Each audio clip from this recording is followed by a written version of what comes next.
Good evening, His Excellency Baron Dr. Abdul Manaff. Good evening, Jenny. How are you? Very well. How are you doing? I'm okay, doing good. No complaints. That's perfect. All right. Welcome to the Business Energy Spotlight, Session 8. This is Jennifer Thank you. Isaac, the Director of Cross Assist Infotech and Origa Corporate Advisors and the Go Global Mentor. I'm sure you all are ready to redefine success in business because this is a place where purpose meets profit and leadership creates lasting impact. This is not just going to be another discussion, this is really going to be giving you all real results. So, building businesses that are profitable and purposeful, elevating women from participation to power, creating ecosystems where collaboration drives exponential growth. Because the future of business, it's not going to be competition. It is just conscious co-creation, more of collaboration. If you believe in give to gain, if you believe leadership is about impact, if you're ready to grow beyond limits, then I'm sure this conversation is all going to be yours. It is our privilege to commence with His Excellency Baron Dr. Abdul Manaff, the Chairman of First Holdings International, Forbes Business Council, Start Partners UK, Climate Capital and Regenerative Economies, backing women led ventures, architecting policy aligned impact deals. A visionary leader with more than 20 years of intersection of finance, sustainability, and empowerment. Dr. Abdul Manaff drives regenerative economies and champions women led ventures through strategic, policy aligned impact investments. Their Forbes Business Council expertise elevates conscious capitalism, delivering purpose with exponential returns. So here we are live with His Excellency Baron Dr. Abdul Manaff. Welcome onto the show, and we are going to hear a powerful conversation on conscious capitalism and women leadership. Welcome. Thank you so much. That was indeed great. Uh, After quite a while, I'm hearing a lot of good things. Uh, I'm sure somebody wanted to say something bad also, but anyway, thanks to you that you only had good things to say. So Thank you. Pleasure. all yours. All right. So we're going to have this is for all the audience. We're going to have some three different segments that we will be interacting with our Excellency Dr. Manaff, and everyone is going to hear that all more from a personal and with the heart that he's going to speak. Because it's only with the heart that he speaks. So yeah, so our segment first contains, conscious capitalism, more on the mindset and the model that we are going to talk. So, Your Excellency, I would like to ask you, what does conscious capitalism look like in real business decisions and beyond theory? Uh, Conscious capitalism shows up in the moments where easy money and durable value pull in opposite directions, actually. Just imagine that, easy money and durable values on side by side, which is pulling on opposite directions. I've seen strong firms choose a cleaner supplier, a safer factory process, or a longer term, customer relationship. Even when, the spreadsheet initially looks less flattering, that is not philanthropy, that is discipline, actually, according to me. Purpose is not a poster on the wall, it is a filter for capital allocation, hiring, product design, market entry, you name that. The best Okay. leaders know that every hidden cost eventually lands on the balance sheet, on the brand, or on the regulator's desk. So that's what conscious capitalism look like in real business decisions. It eventually lands on your balance sheet. Okay. Yeah. That's what it is. Finally, it's the numbers that has to bring bring the capitalism out. Obviously, I mean, it will definitely be shown on your balance sheet, in fact. So that's the numbers. All right. So where are these businesses still stuck in profit first or purpose first? And how do we integrate both? Short and precise, you know, uh, many businesses still treat purpose as a side department and profit as the main engine. That split creates confusion, actually, slow decisions, and sometimes very expensive, hypocrisy, in fact. Integration begins when purpose is translated into operating rules. What we buy, how we pay, who we promote, or how we measure risk, and what we refuse to fund. If a company says it values people but rewards only quarterly extraction, the culture leans quickly.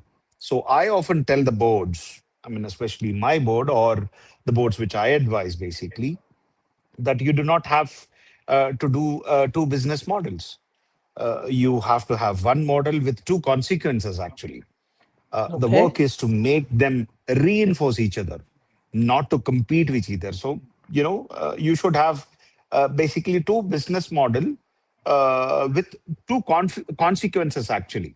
You should not have two business models, but you should have two consequences. I mean, like, if you are into this business model, what are the consequences which can happen to you, either on the right or on the left? So, make sure that reinforce each of them. uh, don't compete, but make them reinforced. That's what. So you're trying to say that some kind of a backup plan also, like option A, option B, that has to be there in your own business models? See, when we say that, options, it should not be the options. That is going to be the derivatives, actually, which you should think. So, when you have these two consequences, identify which consequence is going to be the best for you.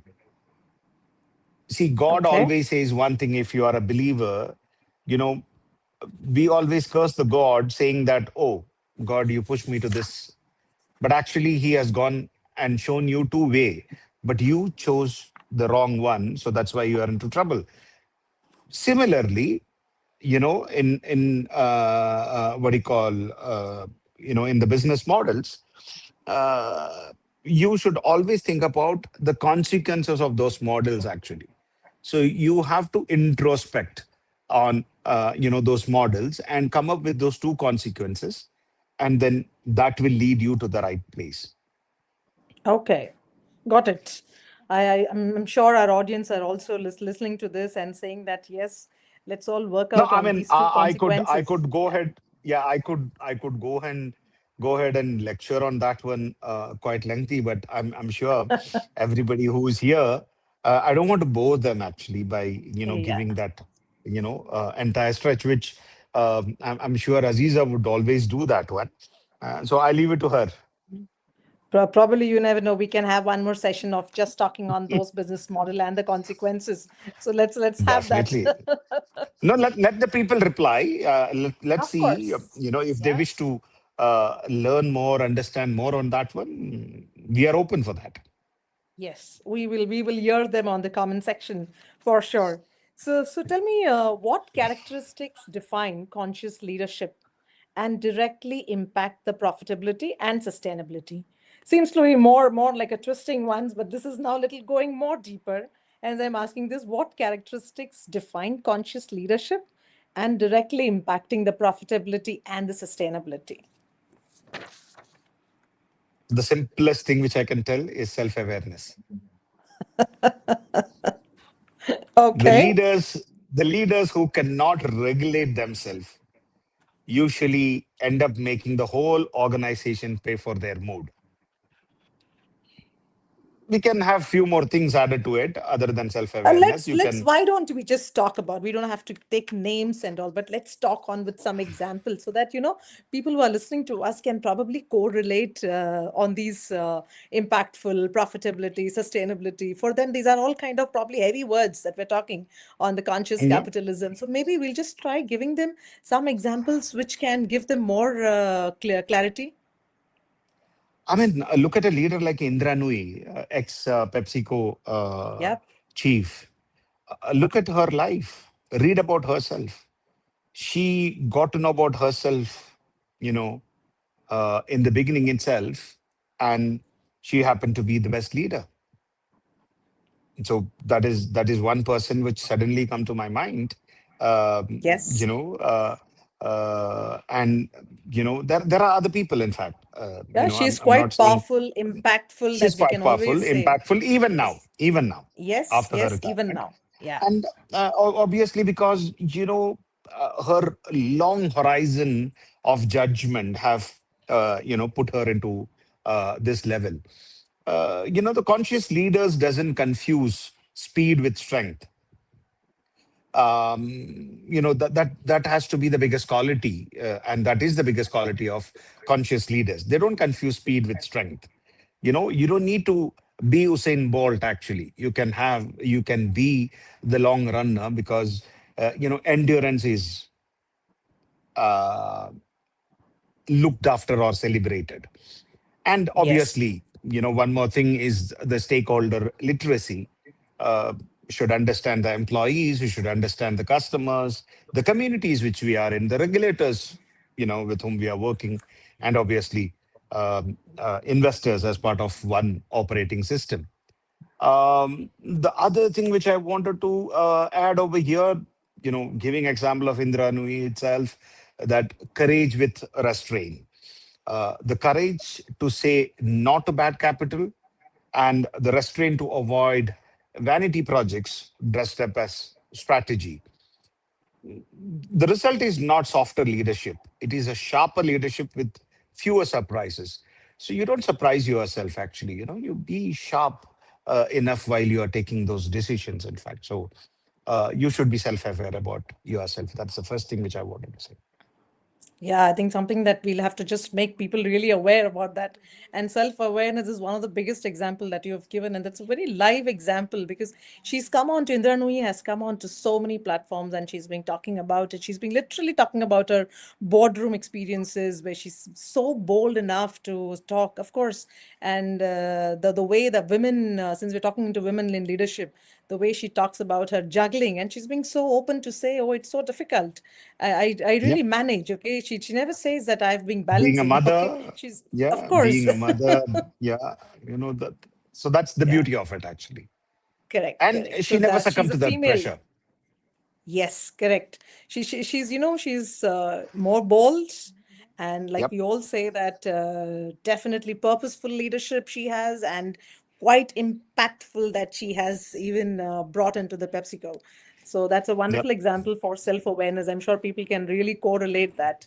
So when we now move on to the next one, what patterns do you see in companies that you invest, since you're also an investor and more into the finance world?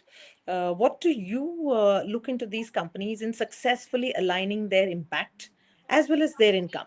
So we again coming back to the numbers. Okay. The pattern is is usually very practical, actually. They know exactly which exactly social or environmental problem that these companies are solving, and they solve it in a way that customers will repeatedly pay for. Okay. So I would love to measure the impact the same way they measure the revenue, not as a decoration, but as a management tool. So, Okay. also avoid moral theater, in fact, because, everyone is an individual. That's what I believe in. And I consider them as a family. So, the strongest companies are the honest about trade-offs and, transparent about the progress.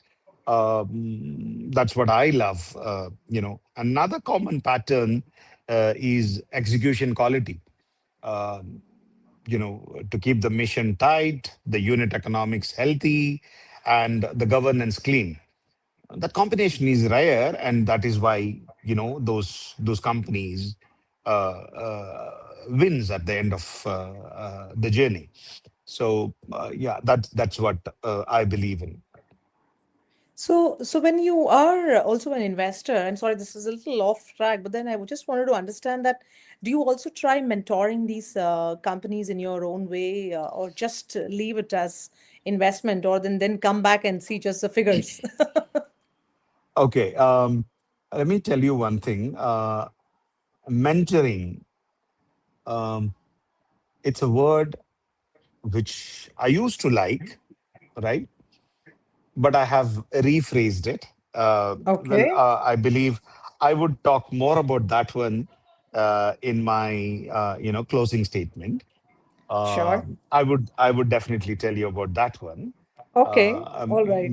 I mean, I don't know. You just read my mind asking that question. I had literally have kept that one as a takeaway from today's meet, in fact. But I'll definitely Sure, sure. will let you know on that one. I would ask your that question again, but yes, we'll wait for the last 2 years. Yep. So, my dear audience, don't move away. There's definitely going to be a good answer for this. The entire takeaway of this discussion. Please wait till the end. So, we now move on to segment two, and this is more on women leadership, which is influence and the impact again. We've been always knowing that you have a great backing for all the women leadership and people who are really coming up in the entrepreneurial journey.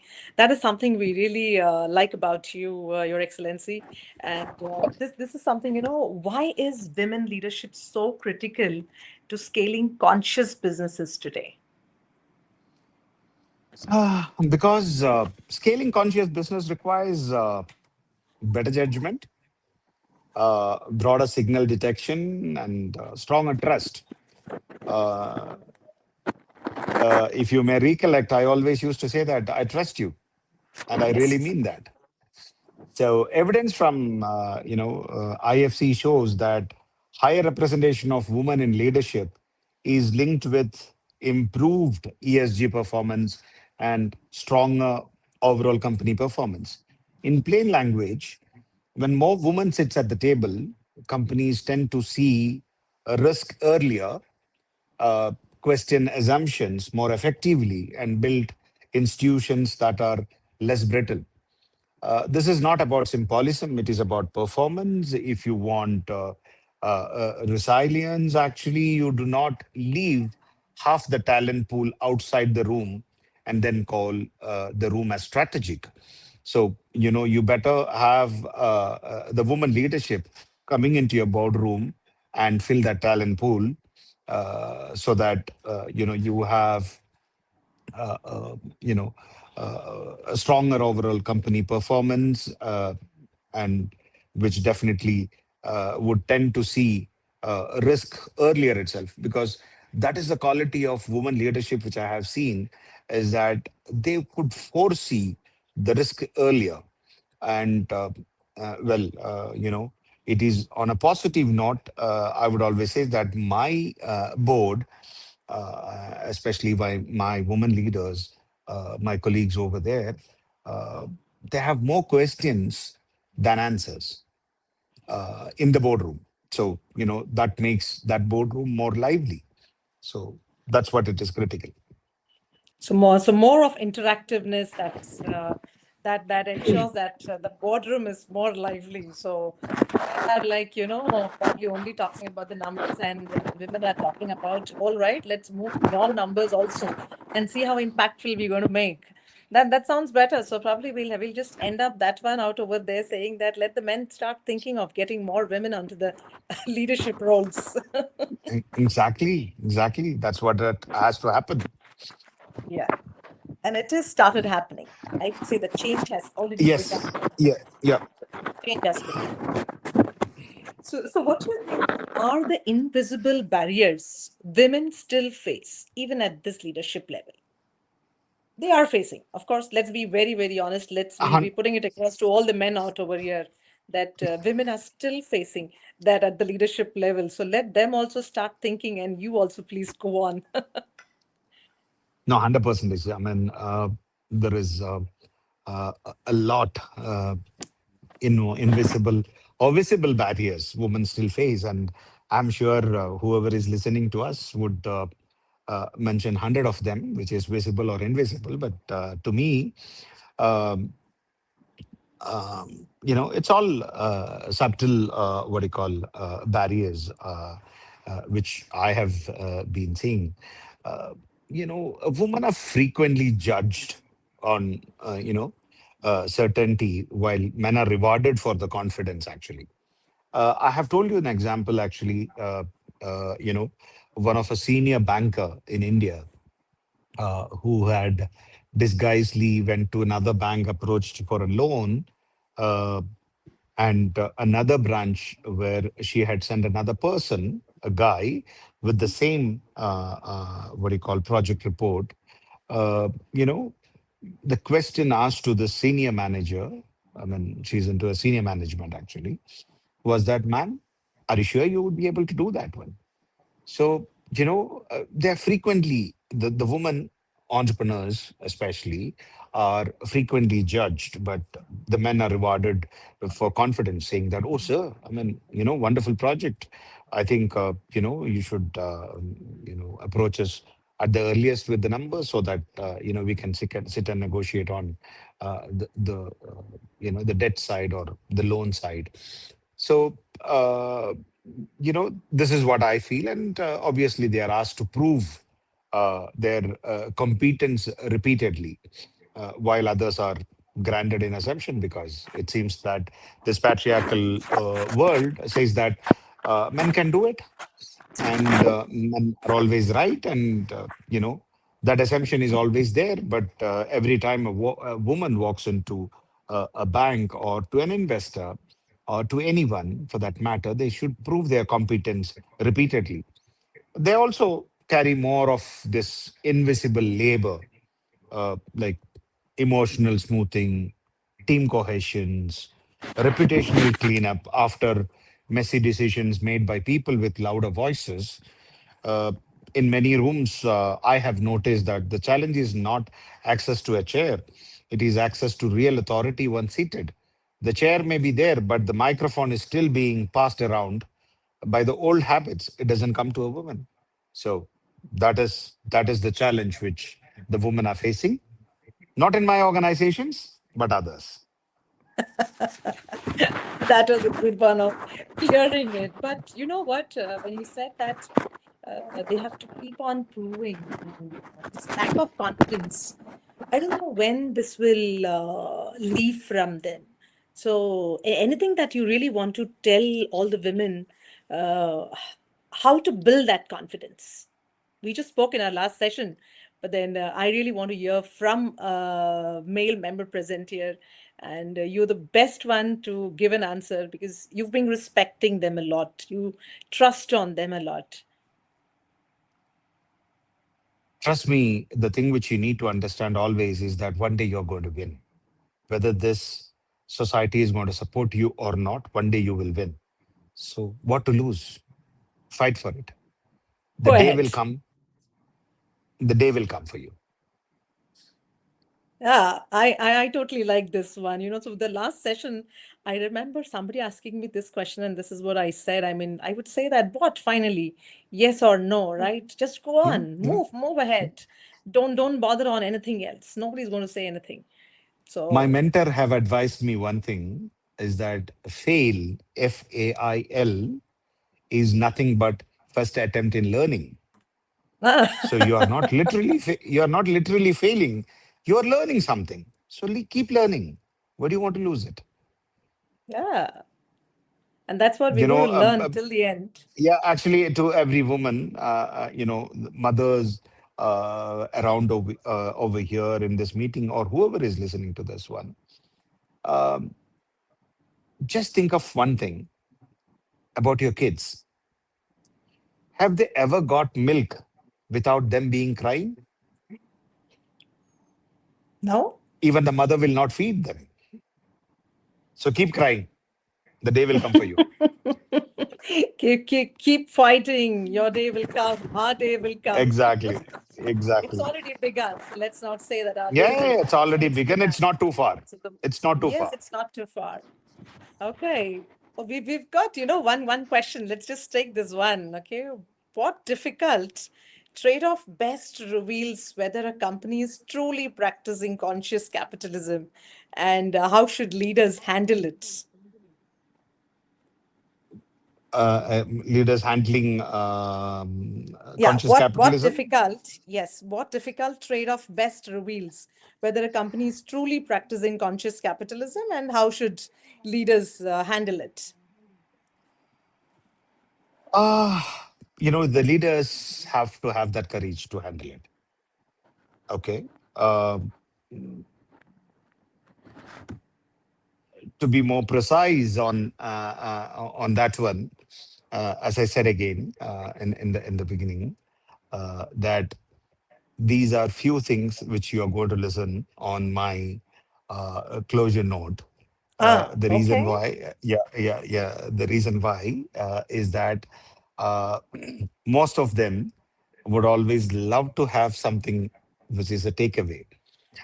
So I really wanted to keep those things to the end, which I'll definitely take 2 minutes, not more than that one, to No, no, give please you go ahead. a I would clear say the picture. audience to please hold on to this question. You're going to get answered very shortly. Okay. So Yep. let's move on to one more question of the segment two. How can organizations move from token inclusion, which is a true empowerment? Token inclusion to true Let's take a empowerment. true women empowerment. Yeah. Okay.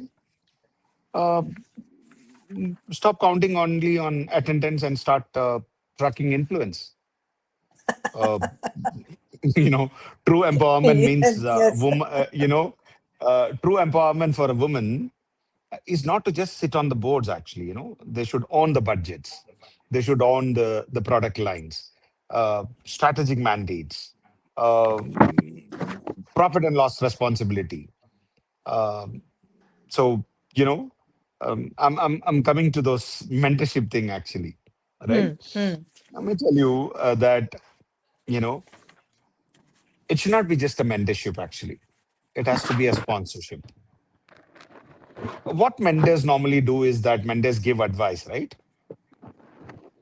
So, I have changed that one from my perspective, actually, which I was supposed to answer to you earlier, that I don't want to be uh, termed as mentor, which I would very soon change it in my LinkedIn profile also. Uh, I would love to be a sponsor.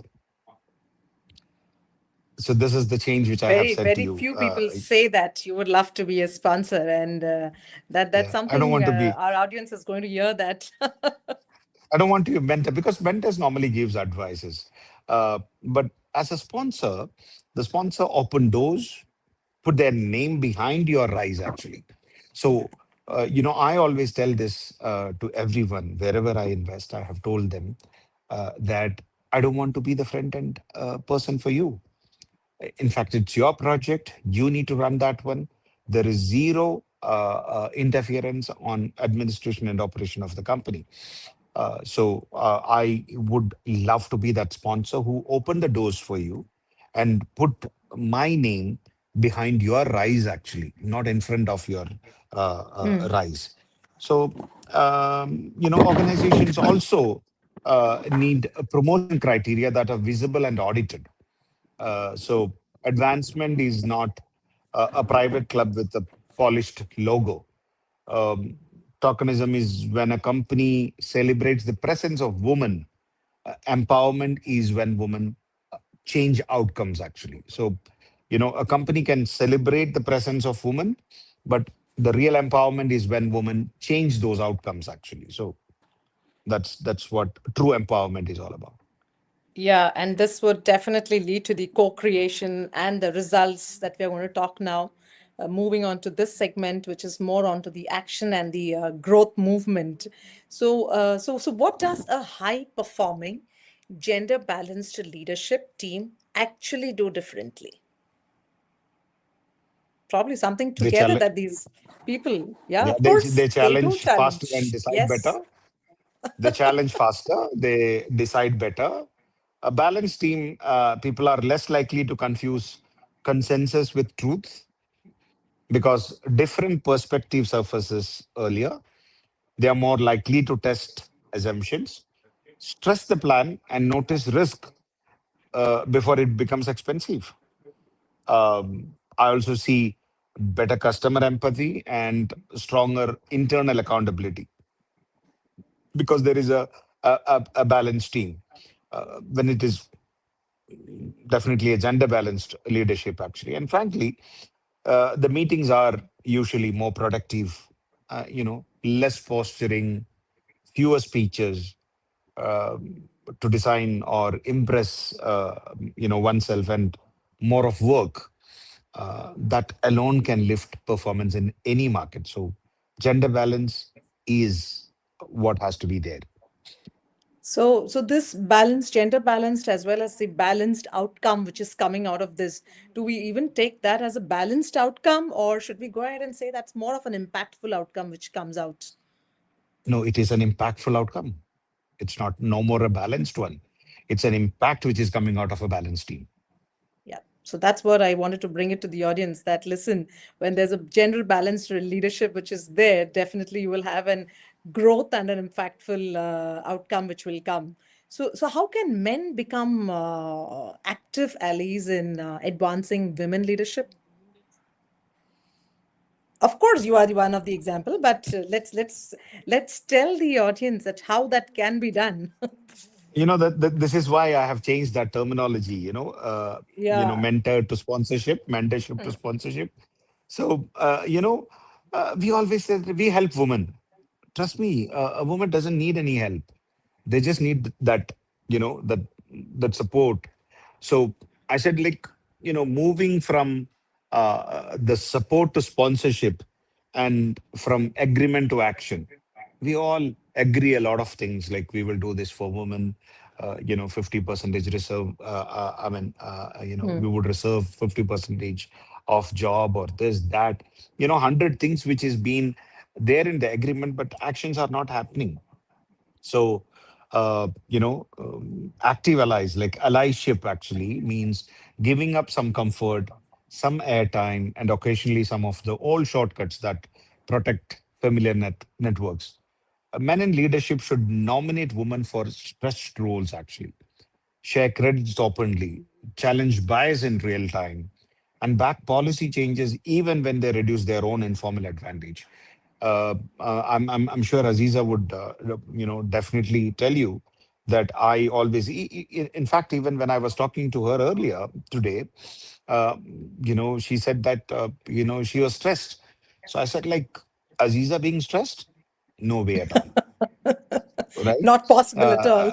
Not possible at all. I mean, we know her. I mean, Correct. that is what, the strength of Aziza. That's why, I would, I stretch myself whenever there is, something which comes for the women leaderships, and be a part of that one.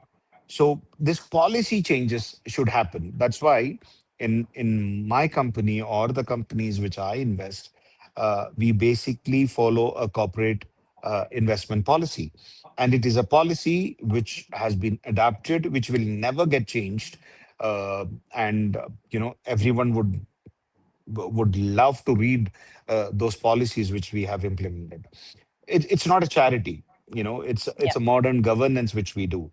And organization like us, we don't ask the men to disappear, actually. We ask them to help build a better system than the one that benefited them earlier, being a patriarchal society that used to benefit them earlier. But I had been asking them to build a better system. That's it.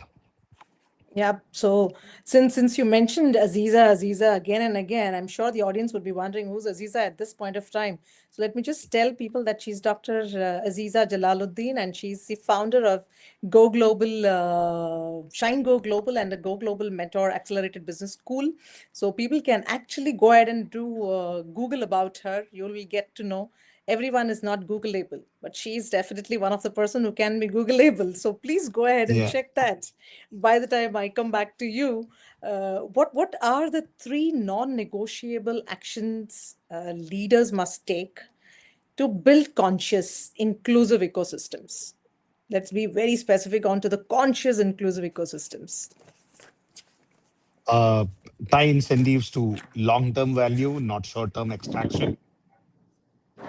Um, Second, build diverse decision making into governance, not as a program but as a structure. Uh, Third one, measure what matters, like Okay. gender representation, retention, pay equity, for me, like climate risk, supplier ethics, impact, community impact. If something is truly strategic, it should be visible on the dashboard, not hidden in a speech. Leaders who want an inclusive ecosystem must design one which, like, ecosystem do not grow by accident. Actually, that's what the leaders need to understand. The ecosystem does not grow by accident. You have to build it, actually. So, leaders who want to have an inclusive ecosystem should design one by themselves. So Yeah, and those are the remember, this three. is non-negotiable ecosystem leadership, that action that we are talking about. Exactly. Yep. So when we are almost coming to this closure, so before even coming to that closure, one last advice that we want to take it from you for the conscious leadership. I want to ask you, you've been attending a lot of online events on the BCG movement, the Go Global Accelerated Business School. Could you tell us like what can be connecting and what is the value that is brought onto the table by this BCG? BCG, I mean, The business uh, synergy movement that we're saying, or the Go Global Accelerated Business School, whatever Aziza is on. it's uh, one of the best thing which I have seen in my past, actually. Uh, the reason why, because one is the dedication from Dr. Aziza and her team, and obviously it has made me to glue to this particular movement. I don't want to call it as a company. I don't want to call it as an organization. Rather, I would love to call it as a movement which she have started. And I had been always appreciating those efforts, and God given. I would be behind BCG on every single movement which they does, because what they does is truly remarkable, and everybody is definitely going to be benefited out of it. So stay tuned. She's coming up with a lot of surprises, which I know, but she's For just sure, waiting. for sure. She's just waiting for the right moment to come it. I mean, to bring it to you. Yes, she is the face, and the face is the movement that is going to bring, and we are also a part of that movement along with Very Aziza. much. But yes, she is the face. And to come on to the last, you've been so gracious enough to be with us here on this platform. I would like to come down to this last conclusion, one last question. What would be your advice for business leaderships getting for exponentially impact? This is now no gender. This is complete gender bias now. Yeah. No. I really don't want to advise, actually. Okay. Because we are all good learners, so learn from our surroundings. But, think like a steward of systems, not a hunter of headlines, actually. You know, so that is what the business leaders have to aim if they really wanted this exponential impact. That impact comes when capital, talent, and purpose all move in the same direction for a long time. The capital, the talent, and the purpose all should move in the same direction for a long time. That's what that exponential impact would come. Build business that regenerate rather than simply extract, because extraction is a short love story and expensive divorce, actually. uh, the other thing is that advice, okay, invest in women, invest in climate intelligence, and resilient communities, because that is where future market strength is being built. The leaders who will matter most in the next decade will not be the loudest. They will be the one who can grow profit without shrinking the world. So, you know, that's what my suggestion, not an advice. Thank you, thank you. And I leave up this last closing remarks also to you, as you wanted to talk about some 2 minutes that we asked Yeah, I about mean, the mentor. yeah, mentor. Anyway, I've told you about the sponsorship and fact. So Yeah. that is one thing which I I hope people don't have take it in already the other told. way when you say sponsorship. Yeah, I got you. I got you. Okay. You always, come up with this uh, to make sure that it is correctly being phrased. Thank you for that. But anyway, I just wanted to, give it a closing remark actually by saying that, conversations like this only matter if these are translated into decisions when nobody is watching, right? When capital is being allocated, when leaderships are being built, and when the trade-offs are real. Let me close with something very simple and very practical. This is not theoretical for me, actually. In the organizations I lead, we have already embedded these principles into how we invest, how we hire, how we measure performance, how we grow. Not because it sounds good on a stage or a place like this, but because it really works for me. It had built stronger companies. It had reduced risk for me. It have created durability in markets that are increasingly unpredictable. And I'll be very clear about this. This is only the beginning. We are actively expanding this approach across our platforms into every organizations we invest in going forward, whether it is climate aligned infrastructure, financial systems, innovation platforms, you name them. The lens is the same. Does this create value for people, for the planet, and for the long term prosperity? If it is yes, as far as your project is concerned, then our capital follows you. If not, we just walk away, no matter how attractive the number look in the short term. Let me turn that around to you, to all of you in this room, being founders, CEOs, policymakers, or institution leaders.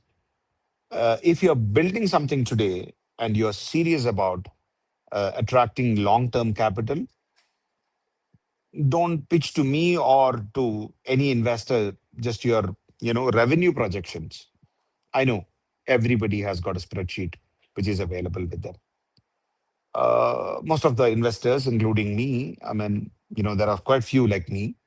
Uh, you know, we would always say that show me your thinking, show me how your business hold up under pressure, show me how your leadership takes leadership team makes decisions. Show me how women are not just present but influential. Show me how your model creates value without extracting it.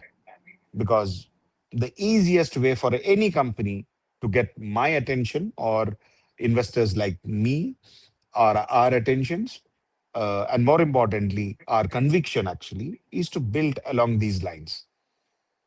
When I see this alignment, decisions becomes very easy. You don't have to convince me with long presentations. The structure of business will speak for itself. And when that happens, I don't just invest capital, I commit it for a long term. I open networks, I help scale. Uh, I always used to say that I'm here to marry, but I'm sorry, I'm not here for a one night stand. Sorry if that hurt someone. So, in a very real sense, this is also an invitation. If you're building consciously, if you're building inclusively, if you're building for scale with integrity, welcome on board. Because the future will not be shaped by the companies that extract the most. It will be shaped by those that understand how to create value that lasts. And those are the companies we are here to build, we are here to support, and we are here to invest in. I have taken a lot of time from you. Uh, No, no. it's not a fashion, it's a future. The companies that design themselves around conscious capitalism, women leadership, and regenerative economy will be the ones that attracts the best talent, the most resilient capital, and the most loyal customers. I'm on that side of that history. I'm already in motion. I'm inviting you all.